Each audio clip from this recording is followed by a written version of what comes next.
तो guys good morning समस्त को तो स्वागत करछे आज मॉर्निंग ब्लॉग वीडियो को।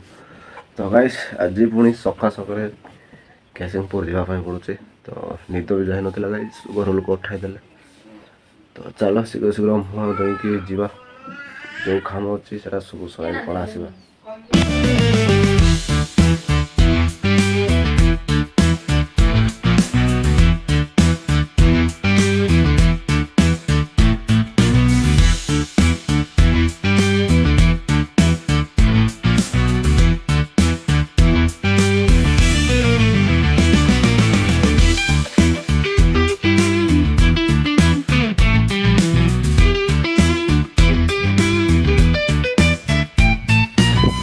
तो फाइनल गाइस मु जो जगह आसबार थिला से जगह मु पहुंची जाइए। तो टिके व्यूटा को टिके चेक कर देबा।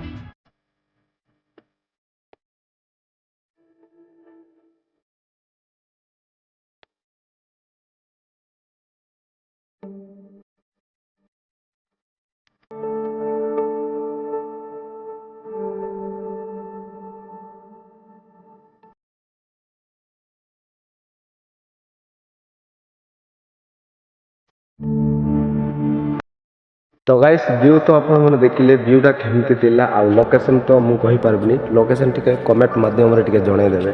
तो बाय रहली बाय बाय।